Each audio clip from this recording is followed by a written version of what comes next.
So she takes the kids. They had 3 kids at this time. So 5 years have passed and she's over it. She doesn't want to be death number 2 and married to a black widow. So she takes off, takes with the kids, Mhm. and divorces them. The original wife's murder has never been solved. And somebody finally calls in after 5 years and says, "Oh my God, I know who that person is. It's this guy. And, I know where he is, and he's actually in jail." So the cops are all happy. They think they solved it. The guy's been a criminal pretty much in and out of jail most of his adult life. Okay. And they go and visit him and they do a little background check. And lo and behold, that guy was in jail the night Heidi was killed.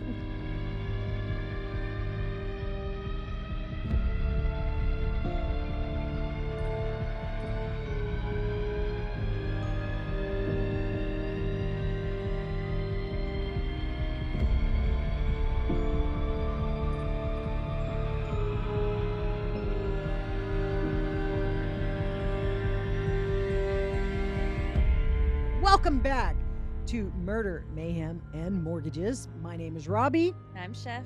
and we are your real estate professionals leading you into the dark zone of real estate. You gotta love it. Imagine if Joanne Gaines was on Dead Files. I guess her name is Joanna, not Joe. Unsolved mysteries. Oh, yeah. How did she get that teal aqua vase? And then smash it over Chip's head. So, what do you got for me today? Okay, well, I'm going to take you back to 2010. If you recall, the mortgage meltdown occurred in 2008. Mm-hmm. Between 2008 and 2014, we had a historically large amount of foreclosures. So in 2010, right, kind of smack dab in the midst, we have a very young couple, and it is Nick and Heidi Furcus. Now, this is a publicly known case scenario, and so we don't have to change the names for the guilty or the innocent on this one. But Nick and Heidi were just a young couple in love, trying to make things work out. They bought a house, their first house together, and apparently it was in what you would call an up and coming neighborhood, I think is what they say when it's Gentrifying. being gentrified, but still there's some crime in the area and Yeah. active So, you mean ongoing. the ugly side of real estate where people on fixed incomes get pushed out of their houses so that they can build big mansions? Yes. But Heidi and Nick weren't in the McMansion zone. I mean, they were just young kids trying to make a go at it, if you will. And so along came, and everybody thought they were fairly happy. Nick was primarily the person to pay the bills and the person to be the primary breadwinner. Everybody loved the couple. They were just a lovely couple by all accounts. Mm-hmm. Then one night, a 911 call was made out by Heidi saying that someone was breaking into their home.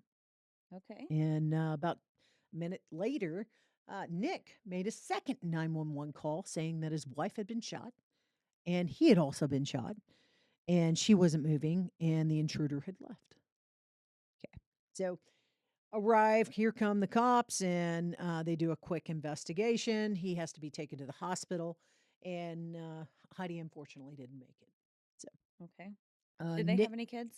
no, not at this That's time, good. no. That's good. So, terrible situation. Nobody likes it. But break-ins do happen. This was in St. Paul, Minnesota. So, Okay.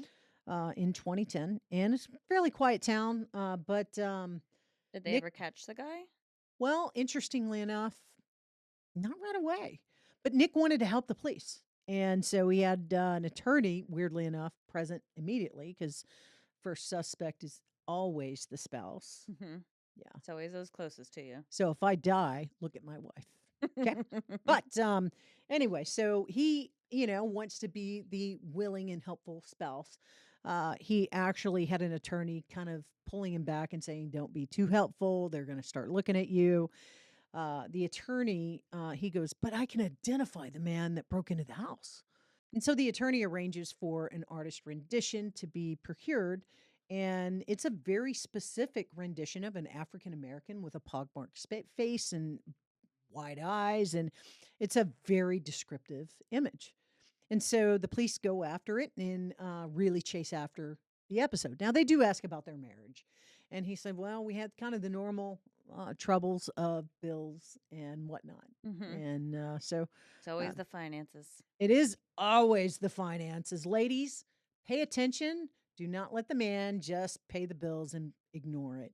No, you need to take an active participatory understanding of this. And this is a clear and evidentiary position as to why. Apparently, there have been some notices on possible problems with the finances on the mortgage. But Heidi turned to her man, standing by her man, and said, "Please take care of this." And he said, "Okay." So this is sort of like lies and videotape and murder. So moving forward, he professes his innocence and has no problem. And for years, the cops are actually looking specifically for this break in intruder. Now, interestingly enough, in that particular neighborhood, there were a rash of crimes of breaking and entering that matched the scenario that Nick had given them. Huh. So, guess what? They were looking for this criminal. So, off they go, moving forward. Nick meets a woman in no less than 90 days after his wife had passed away. Now, this kind of raised some Well, eyebrows, yeah, that's pretty fast after your wife was murdered. no doubt. And it turns out he went from foreclosure to no closure and wound up selling the house. Oh. So, interestingly enough, he was expected to be foreclosed on the following day. And yet that never happened. He was able to sell the home and move forward and actually wound up with a little bit of cash in his pocket. Did he get life insurance or something? I Or believe so, but I didn't find any direct mm. disclosures on that. So, anyway, he goes on to have a lovely relationship with this young woman, and she knew it was an awkward situation where the first wife had just recently passed away. Hmm. She also had just recently finished wrapping up a traumatic marriage herself, and she, was just wanting to kind of move forward. A little trauma bonding going on. Absolutely. So, moving forward, there's no solving of the crime, and within a year, the couple is married. Now, the new wife's name is, I believe, Rachel. Let me double check that. Yep, Rachel. So, Rachel said they had a great marriage. So, by all intents and purposes, everybody loved this couple again. Hmm. People raved about them. Everything was fine. But she noticed a few things, and it's an odd pattern. He started lying about some really seriously weird stuff, and she thought it was kind of odd. Well, and I can understand it. Now, ladies, again, listen to this. He'd say he ate at home, and then she'd find In N Out burger wrappers and packages Like in his in his vehicle, or vehicle. And he would lie about the strangest that stuff. is really weird to lie about. It is kind of bizarre, but he would lie about these almost innocent things that didn't make any sense to her. Hmm. And so as time carried on, she would notice these lies going more and more. Well, they bought another house. And the second house, this is the second house he's owned. And suddenly she finds a foreclosure notice because he hasn't paid the property taxes. Hmm. Now, he continues the lie and says, "Hey, don't worry about that. That's a mistake, blah, blah, blah." But the little hairs on the back of her neck start standing up, and she's like, "I am Deja not going to vu. be wife number two. Oh, no, not you." Okay, so moving forward, she decides, So she starts recording some conversations with her husband and realizes that over and over, he's lying about these tiny little incidental things and some big things, lying about bills and all Hmm. this stuff. So she takes the kids. They had 3 kids at this time. So 5 years have passed and she's over it. She doesn't want to be death number 2 and married to a black widow. So she takes off, takes with the kids Hmm. and divorces them. Okay? Well, all this time, the original wife's murder has never been solved. And yet, periodically, they showcase this image and this picture of this suspected break in guy who has killed his first wife. Uh-huh. And somebody finally calls in after 5 years and says, "Oh my god, I know who that person is. It's this guy, and, I know where he is, and he's actually in jail." So the cops are all happy. They think Huh. they solved it. The guy's been a criminal pretty much in and out of jail most of his adult life, and Okay. they go and visit him, and they do a little background check, and lo and behold, that guy was in jail the night Heidi was killed. Oh. See, I thought you were gonna tell me that the husband was the one doing all the break-ins. because he Right. was broke. Okay, right. You would think so. So this is not a Mad Men. What is the guy on Mad Men? John. Who's the guy on Mad Men? Yeah, Don Draper. Okay, but John Hamm has a new show called The Neighbor where he breaks in. It's not that episode. Okay, just not that episode. All right, but here's the thing. So all of a sudden, this guy is like, ooh, it was the husband. And then he goes back and talks to the first original investigator. And he's like, yeah, I always thought so. It's just something didn't quite add up. And so lo and behold, this case has been passed down. And now this guy, who's the active detective on the case, Huh. it's a cold case at this point, and he gets promoted and he has to hand it off to a fourth detective. Oh gosh. But this one, ladies, listen up. This detective is a female detective. And you know what? You cannot get by a female detective because she will figure it out. Mm-hmm. So here it is. This guy has 2 foreclosures and one dead ex-wife and one That active ran. ex-wife that ran, and suddenly there's a divorce case. So she's like, you know what?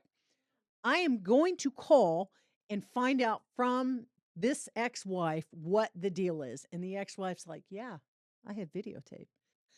And she's like handing it over to the detective, and the detective is reviewing all the case files and all the evidence. And she goes back to the original murder scene and looking at all the pictures. Uh-huh. And she's like, so they were supposed to be closed on and evicted the very next day. Why didn't Heidi ever pack any clothes? Huh.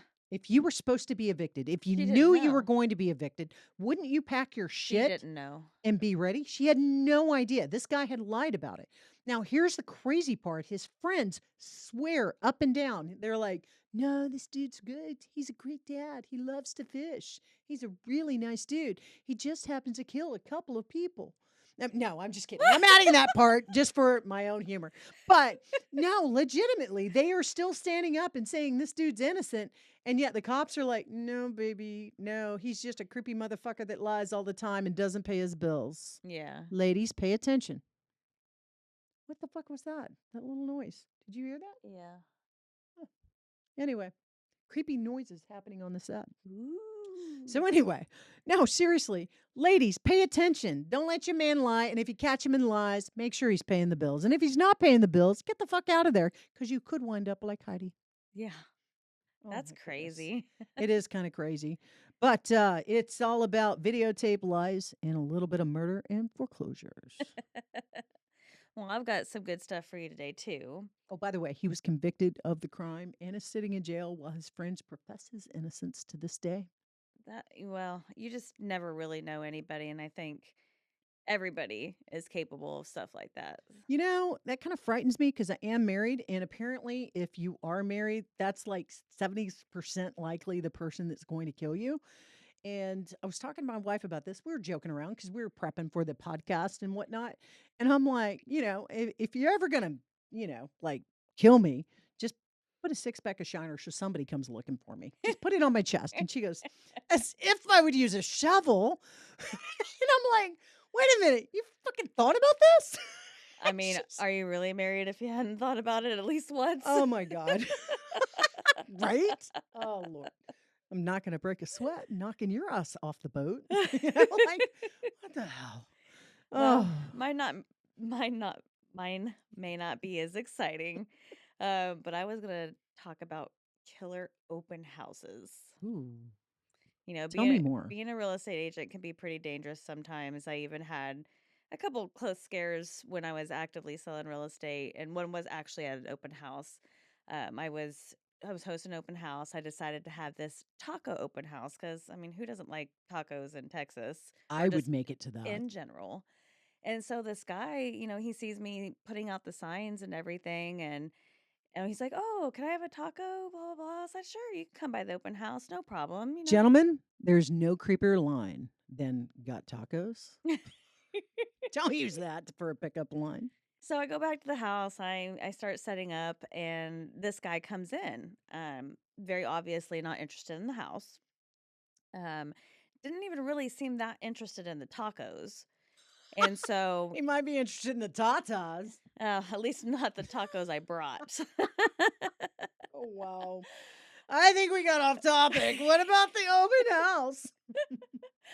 Well, I started getting like a really creepy feeling from him, and thankfully, my partner showed up. He was notorious, always running late, but he showed up just in time. As soon as he got there, the guy left immediately because he was not interested in the house. But it just, was a really scary moment, and it made me think about other scenarios where this might have happened, and there's actually several. Ooh. So, realtor safety is important. If you don't have a pew pew, you should get one because you just never know. Or And just get some bear spray because that sprays them at 25 feet. yeah, but then you risk spraying yourself and then it's just mayhem. That's true. But also another tip for you agents out there, always walk in behind your clients. Never let them walk in behind you. So now that we're done with the realtor safety tips, let's get down to the murder open houses or killer open houses, I should say. So the first one happened in Arizona in 2015. There was a young couple hosting their own open house. They were doing it for sale by owner. And there was a prospective buyer that came in. He started asking questions. He was being polite, wandered around, and then he attacked them with a firearm. Oh, Obviously, they died, and I'm not sure what happened to the guy. There wasn't really much more to the story after that. Um, but the other one that had happened was in Texas in 2018. And this one is actually a real estate agent. It happened to a real estate agent. And she was showing a property alone, and an armed intruder followed her in. And she actually escaped thanks to a neighbor who noticed something suspicious outside. But had the neighbor not intervened, she would just be another realtor that's lost her life just trying to do her job. Because being a real estate agent can be a pretty dangerous job if you think about it. You're meeting random people in a vacant house, and half the time nobody even knows you're there, where you're at, because you know, you're just a target for that reason. So it can be pretty dangerous. But I will say one of the most famous ones happened in California in 2006. And it was a prospective buyer that murdered the homeowner inside of the kitchen and then fled. The murder shocked the local community, and it raised a lot of questions about, the nature of being a real estate agent and how dangerous it can be, and what can be done to either enact laws or um, encourage agents about the safety of what they do and how to protect themselves from stuff like this. So, there's been a lot of cases of this happening. I'm sure we'll hear more in the future because people are crazy. And so I believe actually there are a couple of nonprofit agencies that have been started since then that actually are promoting real estate agency mhm. safety. Yeah, they have a real estate agent safety course. I actually took that early on Okay. in my career, but definitely even over the 13 years that I've been an agent, there's been a few situations that have gotten a little scary, and I'm really happy that nothing ever happened to me personally, but you just never know. I mean, anything can happen to anyone, but in certain situations like that where you're inviting strangers into a secluded area, like you're it's like you are in the van ready to be kidnapped, Oh my God. so to So speak.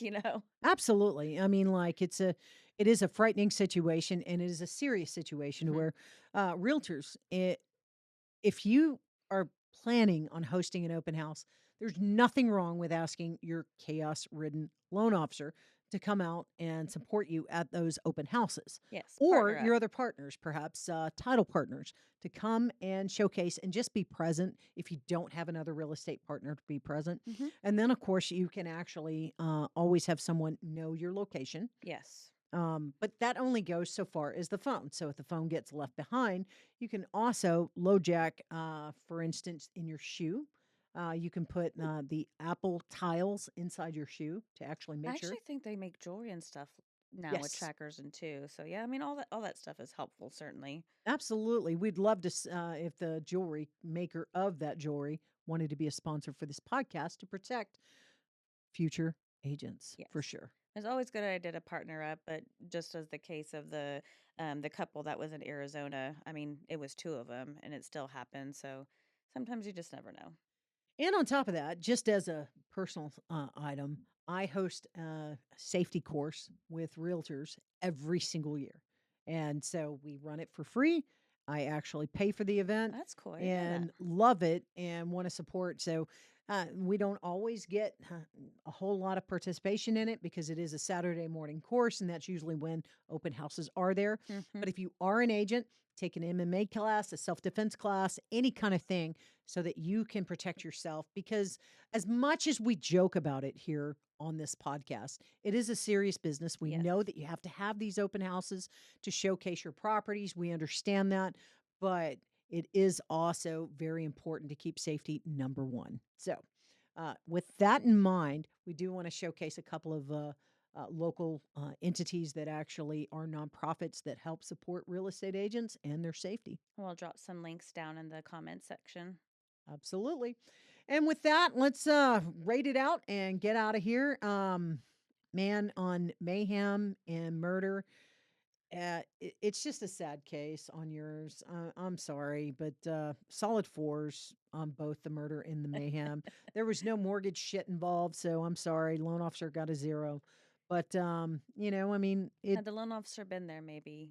had the loan officer been there and been a superhero, you would have gotten some points. So And then for yours, I would do. Oh gosh, you got all the good ones. I'd do I dove deep into I the would do realms. fives across the board because I mean we have the murder of the wife because of the foreclosure. 2 foreclosures, not just 1, Yes. and the lies, which add to the And mayhem. yep, I'll say that's where the mayhem comes in and thankfully luckily the second one got away cuz Yeah. you Women's know, intuition. Listen to it, ladies. yes, she certainly could have ended up in a bad situation herself. So, man, we had some good PSAs for our watchers and viewers today. Ladies, don't listen to the lies, and realtors, safety first. Yes. So, this was another version of Murder, Mayhem, and Mortgages, where real estate may be chaos, but sometimes if you avoid the serial killer and don't follow in with, can you come see my Thank you for dark joining us dungeon? today. Don't forget to like and subscribe. And if you have your own personal stories, be sure to email them to us. The link will be below. Of course. And you can always check out our website where you can buy some swag.